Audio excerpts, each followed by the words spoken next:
Good morning, everyone. It's Monday, June 8th. I'm Stephanie Haney. Thanks for joining us here for 3 News Now. This is your early update where we bring you your top headlines from WKYC.com and our WKYC app. I hope everyone had a wonderful weekend. You were able to take some time to yourself, enjoy some downtime, and now we're ready to kick off Monday, and we'll get you informed on everything you need to know, taking a look at what happened over the weekend and what we can expect in the days coming.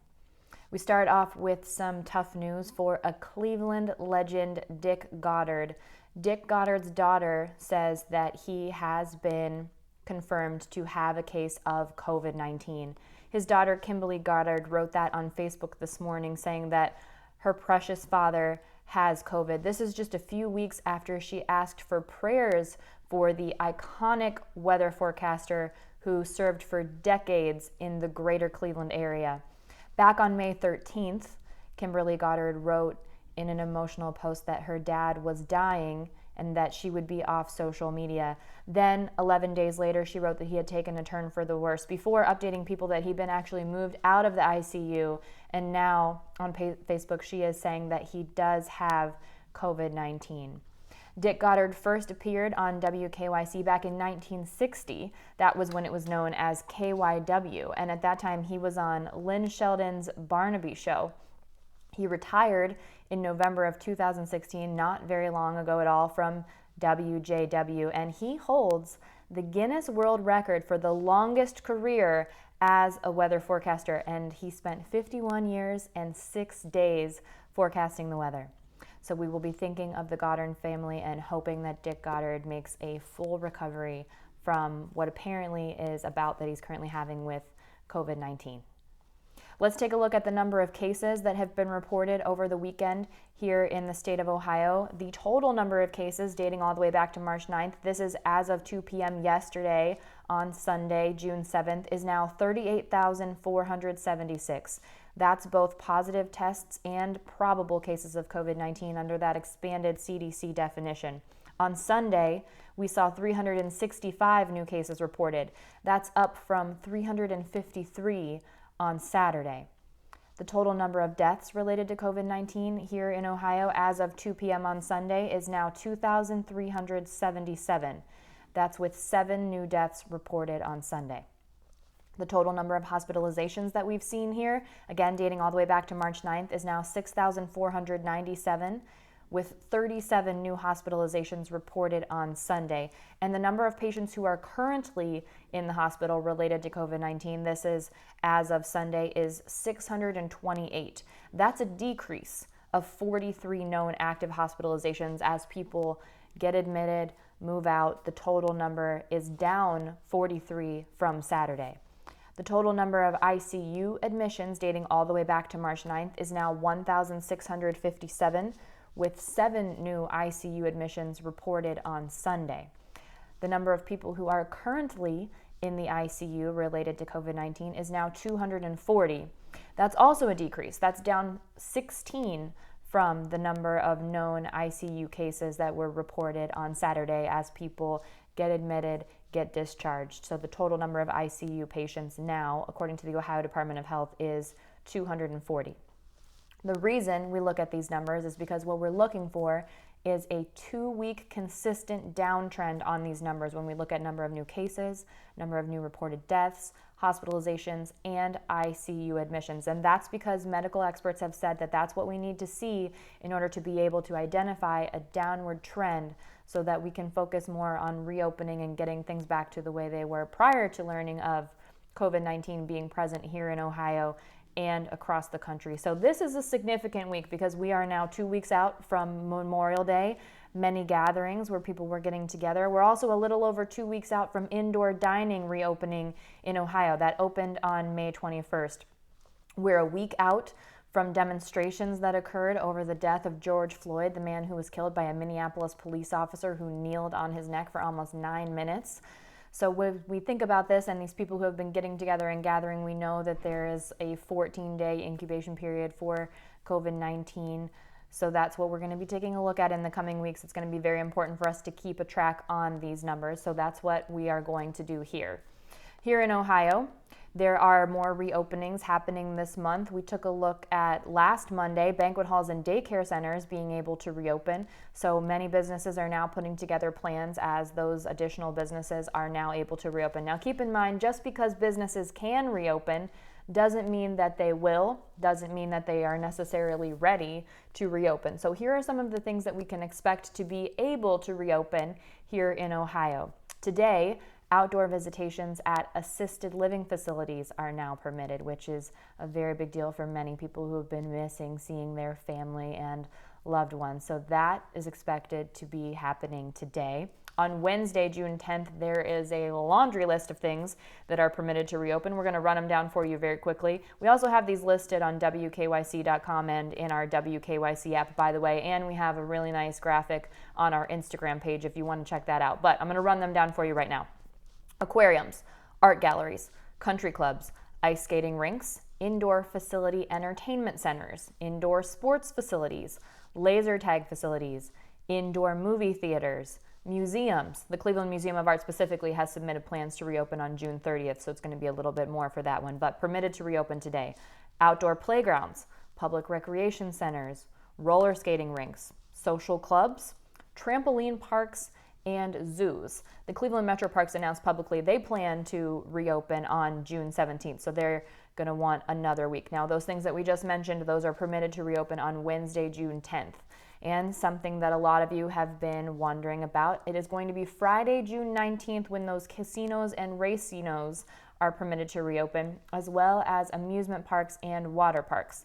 Kalahari Water Park in Sandusky, right by Cedar Point, they've already announced they do plan to partially reopen on the day that they are permitted on June 19th, with many of those features open. Cedar Point, however, said they're still in the process of creating their plan to make sure that they can cooperate with state guidelines and those COVID-19 safety protocols, and they will be releasing details to the public shortly.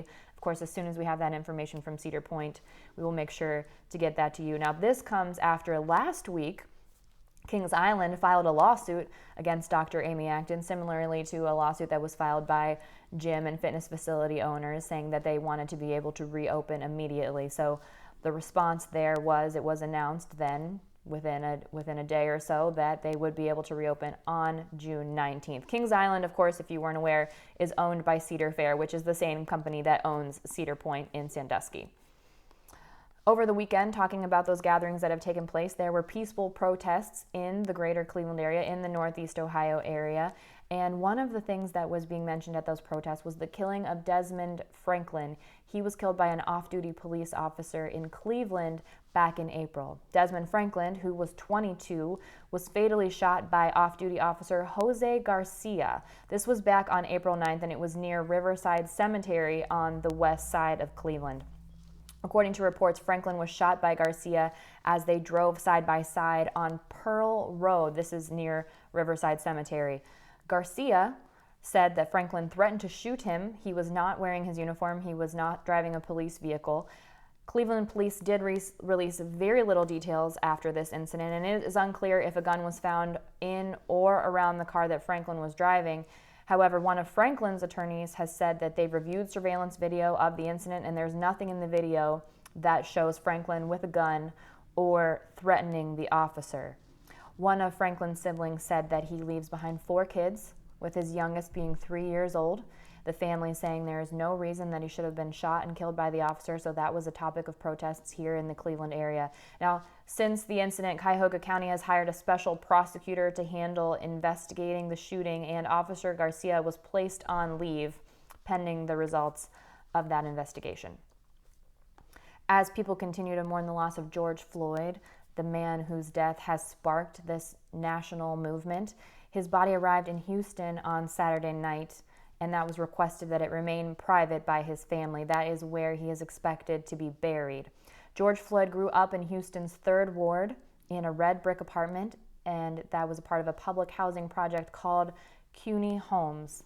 One woman who knew Floyd, her name was Kim, she said that it was a brotherhood behind those bricks, and she had never seen him mad, and that his nickname was Big Floyd, and they lovingly called him that. So many people were celebrating the life of George Floyd over the past several weeks, and His death has sparked this national movement. Of course, as we talked about, he was killed on Memorial Day in Minneapolis after Derek Chauvin kneeled on his neck for nearly 9 minutes while he repeated, "I can't breathe." The city of Houston says that they are preparing for 2 weeks of mourning to celebrate the life of George Floyd.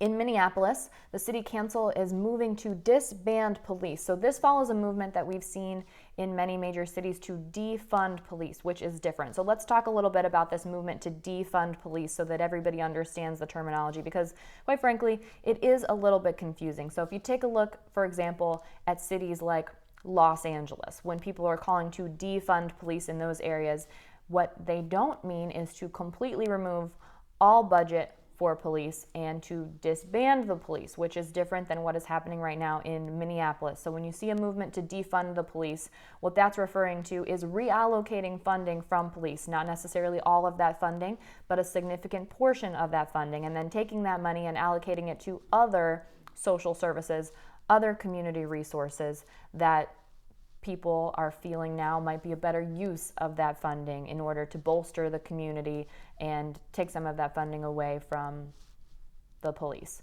In Minneapolis, however, the Minneapolis City Council announced that they are planning to disband the police department following continued protests over the killing of George Floyd. There was a rally there on Sunday at a place called Powderhorn Park, and the city council members said that they will invest in community-led safety initiatives instead of the police department.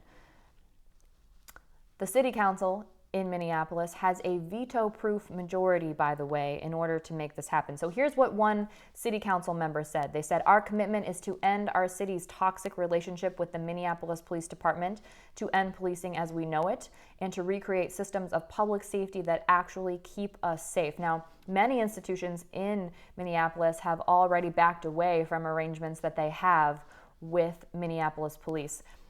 Let me give you an example outside the city of Minneapolis. In Chicago, for example, over the past week, Chicago public school students marched in order to reduce the police presence in their schools. That's a contract that the police has with the public school system in order to have a police presence there, and they get funding from that in order to provide that police presence in the schools. So, in Minneapolis, many of those institutions have backed away from those arrangements. That includes the University of Minneapolis Public Schools, First Avenue, and others who are limiting or ending their relationship with the Minneapolis Police Department. So the City Council has yet to announce further plans on how they will move forward, but here is what Mayor Jacob Frey said. He said, "I'll work relentlessly with Police Chief Madaria Arredondo and alongside community toward deep structural reform and addressing systemic racism in police culture. And we're ready to dig in and enact more community-led public safety strategies on behalf of our city, but I do not support abolishing the Minneapolis Police Department." There is also, by the way, a civil rights investigation being opened into the Minneapolis Police Department that plans to look back at the past 10 years. And the thought there by the organization who is heading up that investigation is that these incidents don't occur in isolation and that there is potentially a culture and a system in place that has propagated systemic racism and led to the killing of George Floyd on May 25th by Officer Derek Chauvin. Things are definitely changing related to what we have seen following the death of George Floyd. There's a major focus on lots of things going on in the world, and now Looney Tunes is making a change to one of its most iconic cartoons, Elmer Fudd. There will be no guns in any modern-day Looney Tunes cartoons. This has been announced by Peter Braungart, who's an executive producer for the show. He told the New York Times, "We're not doing guns, but we can do cartoony violence, TNT, the Acme stuff." So, of course, he's talking there about those things with Wile E. Coyote and like the dynamite and blowing things up that aren't necessarily guns, which are things that people actually have access to. So HBO Max released its first batch of cartoons when it launched last month, and for the past year they've been previewing a short called Dynamite Dance, and that has Bugs Bunny and Elmer Fudd still going at it after all of these years. And while the two characters will still be at odds and they will still definitely get into some wild antics, there will be no rifle with Elmer Fudd in any of these upcoming cartoons. Here in Northeast Ohio, if you were paying attention to social media over the weekend, you might have noticed some conversation between Stipe Miocic and Daniel Cormier. It's been about 10 months since UFC heavyweight champ Stipe Miocic recaptured that title from Daniel Cormier. That was their second bout. Daniel Cormier took it from him, Stipe took it back, and now it appears it will finally be time for them to have their third match. This is because Stipe wrote on Twitter on Sunday, "The time has come," and it was a picture of him walking out to the octagon. Now, there's been a lot of conversation about when Stipe would return to the UFC ring, as he's been here in Northeast Ohio working as a first responder here with a fire department. And there's been a lot of conversation between him and UFC about it, how if he didn't get back to fighting, they might strip him of his title so that they could move the organization forward. Well, apparently they have finally come to some sort of an agreement, some sort of a situation, and now that gyms are reopened, Stipe might be ready to get in there and start training. And Cormier replied pretty quickly. He said, "You're done," posting a heart eyes emoji. Pretty simple threat, keeping it pretty straightforward there. So it will definitely be interesting to see when we find Stipe Miocic and Daniel Cormier back in the UFC ring. We'll be keeping an eye on that. That is it for your early update here for Monday, June 8th. I'll be back here at 2 p.m. as soon as we get those updated numbers in from the Ohio Department of Health related to COVID-19.